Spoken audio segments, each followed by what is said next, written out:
Hello viewers and welcome to the latest Huddle. I'm with Derek Stevens, owner of Circa. Derek, thank you very much for joining us. Thanks, great to talk to you today. It's a pleasure to have you on. The first thing we have to mention, we had the Global Gaming Awards Las Vegas yesterday. Third time in a row, North America Property of the Year for Circa. Congratulations again, and how does it feel? Pretty great, pretty amazing. I'm very happy for our team. They did a great job, so it was a lot of fun coming back and showing everybody the award. So it was something that we were very honored to receive. Mm-hmm. A big part of your property. I mean, there's a few standout features, but obviously that you've got the Sportsbook, and it's a big week this week in particular for Vegas sports. How do you make that Sportsbook stand out? Given as we look out here, there's plenty of competition, shall we say? Yeah, we just really focused on sports, I think, a bit more than others. The world's largest sports book is a start, and then having Stadium Swim with its 143-foot screen.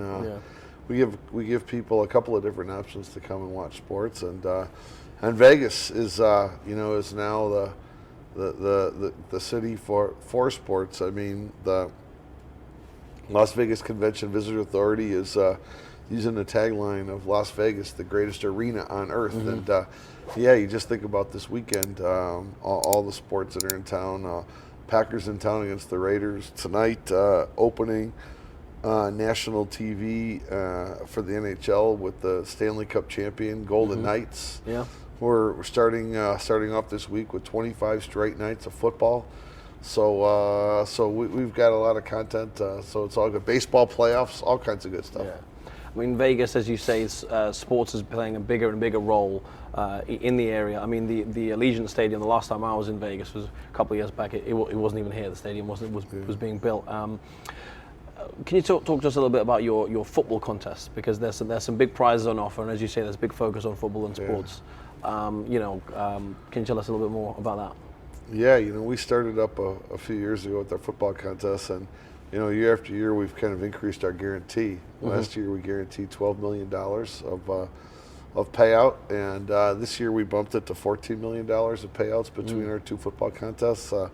One is called the Circa Millions, and that's the contest where you pick 5 games each week against a point spread. That's going to pay out $6 million this year, and then the Circus Survivor. It's the 4th year of Circus Survivor, and this has really just taken off in popularity. We're going to pay out a little over $9.2 million actually in Circus Survivor this year, and it's been a whole lot of fun growing these football contests. Yeah, definitely some big prizes there. We've mentioned Vegas a lot, and how can we not being kind of at the heart of downtown here? But Circa Sports, the mobile brand, there's been a bit of expansion in other states recently. Can you talk more about kind of I guess the aims you have, and maybe if there's any more states kind of on the horizon for you guys? Yeah, we opened. We're obviously our mobile app works in the state of Nevada, and we opened in the state of Colorado a few years ago. We opened in the state of Iowa a little more than a year ago. Yeah. We just opened in the state of Illinois just a couple weeks ago, and we'd like to continue to grow Circus Sports, our sports brand. We'd like to grow our sports brand into other states where we feel our business model matches up with the regulatory environment provided. So we want to continue to grow our Circus Sports brand as time moves forward. There's a lot of competition there, though, in terms of, I guess, market share. What kind of hopes do you have, given loads of new brands, but also you got existing brands kind of up there in terms of market as well?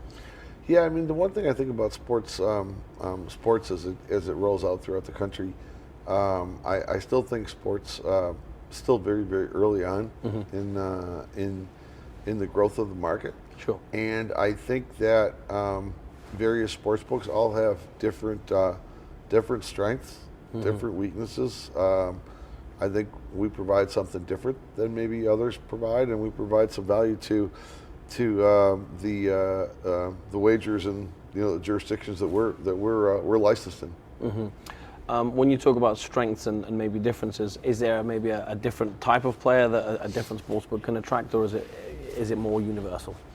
No, I think every sportsbook has its strong suits, and I think there's not necessarily one perfect sports book. I mean, I think for a consumer, one sports book might be great for a certain type of consumer, and a different sports book might be better suited for someone else. It really depends upon what the consumer is really looking for.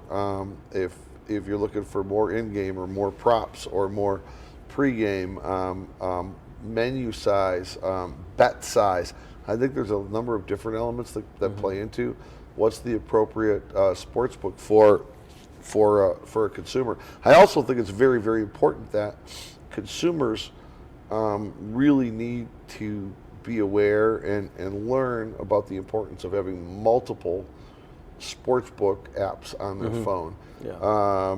You know, in the sports betting industry, not all lines are the same, and you know, if you zero into only one sportsbook or just two sportsbook apps, you're not going to put yourself as a consumer in the best position, because you know, you may want to make a bet on a certain team. Yeah. Well, the sports book that you have on your phone, they may have taken quite a bit of money on that team and may not have an advantageous line. That's why it's important, I say, to at least have 3 sports book apps on your phone, so you're not in a position where you're forced to take a bad line. Interesting. I wanted to talk to you a little bit about the phrase downtown community, because we spoke recently to Jonathan Jostle at the Plaza, and that was a phrase that he used. There's been certainly renovations at downtown last few years, and kind of not say rebuilding, but a building up of the area. Certainly, you guys have played a big part in that. How do you reflect on kind of the last few years for downtown? Well, I think it's been great to see some of the developments downtown. You know, the expansion and the renovation of the Plaza did's terrific. I think, you know, the Golden Nugget continues to evolve. I think the whole renovation that the Fremont Casino did and the California has done is great for downtown. You know, what the D's done and what the D's doing with some of their renovations are great. The event basis of the growth of Life is Beautiful, the growth of the downtown Las Vegas Event Center.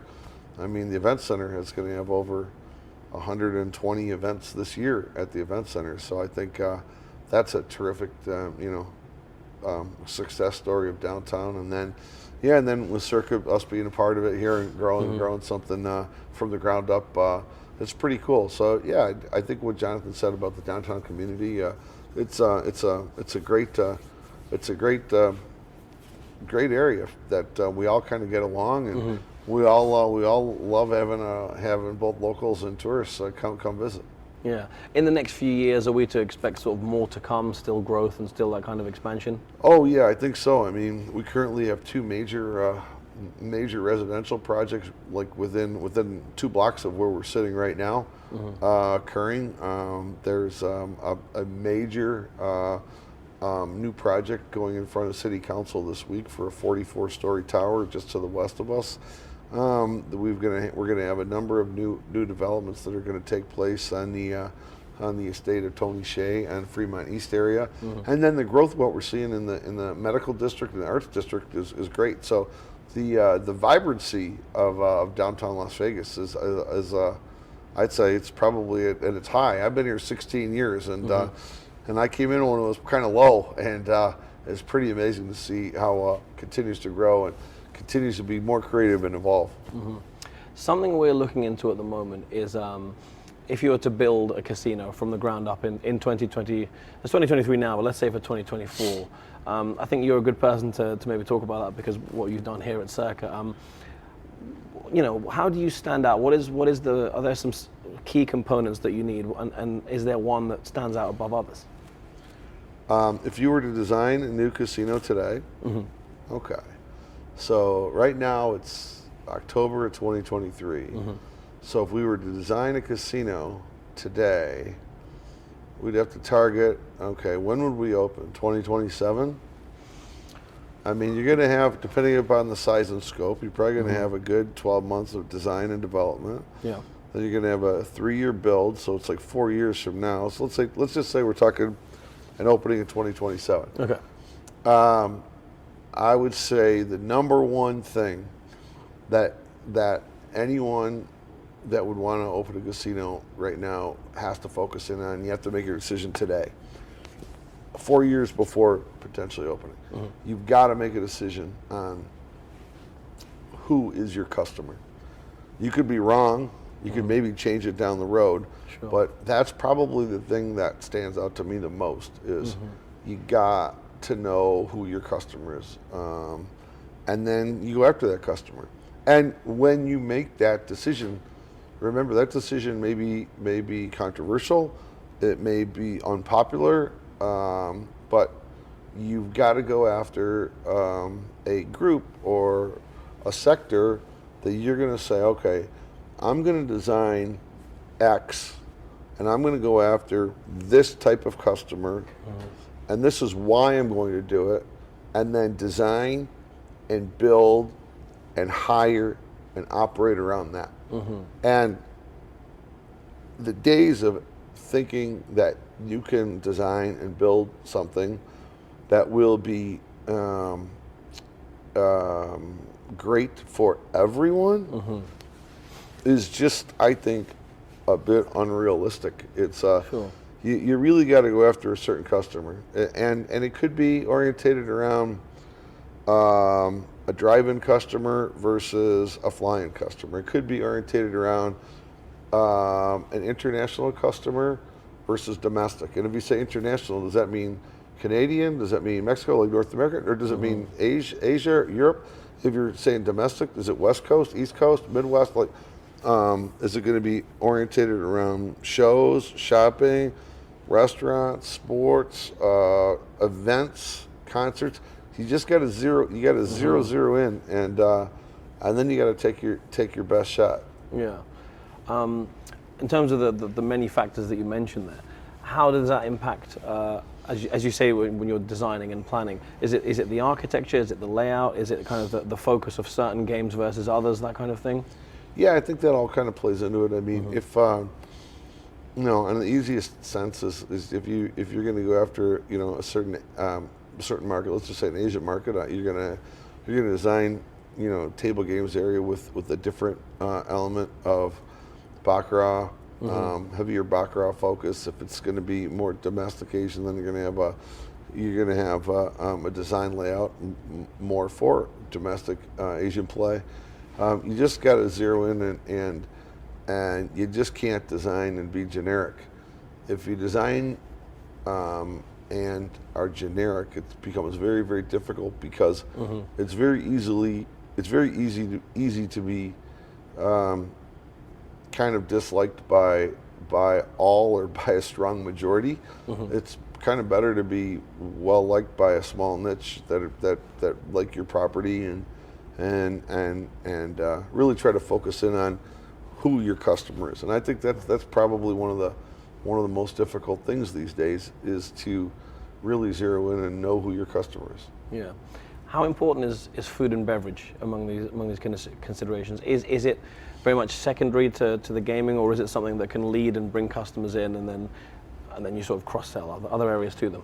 Well, food and beverage is certainly very, very important. Food and beverage can lead and it can follow. So I don't know that I don't know that the answer, in my opinion, would be it's much more than it depends. It depends. Sure. You could have culinary as the food and restaurants and beverage as being the leader part of your business, but at the same point, it can also act more as an amenity because maybe there's a different element that's a strong suit. So I would just say it kind of depends. Obviously, in Las Vegas, everyone needs adequate to great food and beverage. Anything below adequate, then you're going to start getting, negatives and things like that. But you need adequate to great. Yeah. I've got a final couple of topics for you. Obviously, the Grand Prix soon. Have to mention it. In terms of expectations for that sort of race weekend, are we looking at completely record numbers, or are we actually looking at an audience that might be a little bit niche? I guess from your point of view, what are you expecting from the race? Well, I think I expect for year one here next month, I expect we're going to learn something. I think it's great to bring in an international sport. I think it's great to bring in something that's going to have international, international viewership. This puts Las Vegas in the spotlight, really around the world. Yeah. So it's a bit of a different perspective. Obviously we're going to have a much higher percentage of international guests. And my hope is that many of the international guests who maybe have never been to America, never been to Las Vegas, find Las Vegas as a wonderful time to spend their holiday. So I think evaluating F1 on its first year is just premature. I think frankly, F1, you're going to need a few years to be able to really give a great assessment, because I think it's going to evolve. I mean, I know this first year of F1, we're going to see something pretty spectacular here in Las Vegas. But I know the one thing about Las Vegas: year two, it will be better, substantially better. And year three will be substantially better, because we're all going to learn how to throw this type of nighttime November party out here. So I think we're all very excited about something new like this coming in. It's going to be wonderful publicity for the city. So you're looking at very much at the long-term benefits and kind of knock-on effects. So. Yeah, I mean, definitely. This is a longer term play. On year one, I think we're all going to learn. We're going to learn, how did we perform at the airport?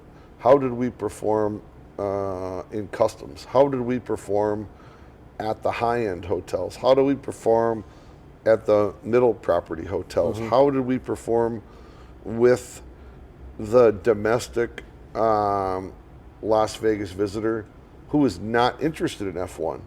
Will they not come to Vegas because of that? So there's a lot of different elements that played with. So I think we're going to learn a lot. But I think this is a terrific new event to come to Las Vegas. Sticking with the theme of looking ahead, but a little bit shorter term, 2024 on the horizon. What can we expect from Circa and from yourself? Well, we're excited about getting a full year under our belt in the state of Illinois with Circus Sports. We're excited about launching January 1st. We're gonna have another sports book here in the state of Nevada. We're gonna redo the sports book at the Silverton, so on the southern part of town. So we're excited about bringing that to pass, and we're really excited about our property here at Circa Las Vegas. We get to go into our starting off our fourth year with full operations. We're still I'd say in our infancy. Like, we're learning how to run this legacy club. We're learning how to run Stadium Swim. We're learning how to run our sports book a little bit better every year and every season that goes by. So we're excited about what 2024 is going to bring, and with some expansion both in Las Vegas and outside of Las Vegas, we'll have our hands full. Well, Derek, absolute pleasure to speak with you, and many thanks for your time. Thank you.